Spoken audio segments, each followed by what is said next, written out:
Hello, everybody, and welcome back to Blue Rose Minis. So, first of all, disclaimer, I don't own the music that you are hearing currently. So, today we're going to be doing a very simple basing tutorial for a wasteland theme. We're going to start by putting rhinox hide all over the base. And once you've got it all nice and on there, we're going to let it sit and dry. And once it's dry, we're going to go ahead and put on two types of technical paint. One is going to be the Martian ironearth, and the other one is going to be ironcrust. Yes, we're going to be using both these technical pieces. It's going to give it a nice reddish wasteland feel to it. And in the end, I think you're going to really like how this turns out. So you are gonna split it half and half for each of the different texture paints. And at first it will look quite odd for they have different consistencies, but just go ahead and muddle the edges between them and you should be fine.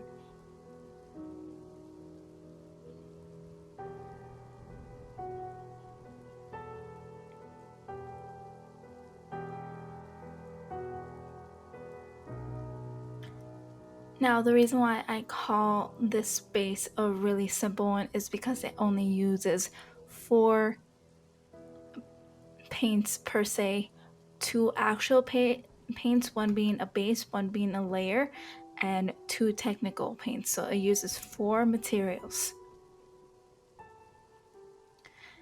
And in the end, you'll see me add a protective coat, and I will show you why in a little bit. So this is how it should look once it's dried. Kind of gives it this nice dried earth texture going on to a doom of some sort. So once you are done with that, you're going to be taking Screaming Skull, and you are just going to dry brush the heck out of it. Not so much to where you get it into all of the crevices, but just enough to where you pull out as much of the detail as you can. And as you saw before, this base has quite a lot of detail. So if you don't have enough paint on your brush the first time, it's okay. You can just go ahead and get more on it.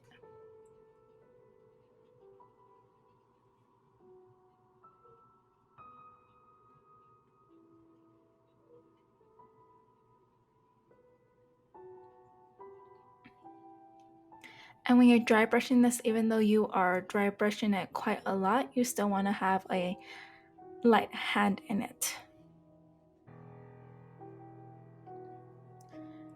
So this is how it should look roughly when it's dry. Sorry guys, I have trouble finding the center of the camera sometimes, so if I am out of focus, I do apologize. But as you can see, all that beautiful detail is now brought out with that dry brushing.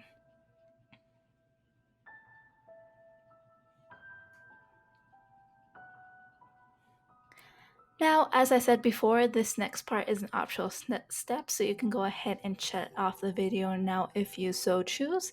But if you want to make sure that this base in particular is protected from any chipping or any damage that may occur during transport, then you are going to want to put a protective coat.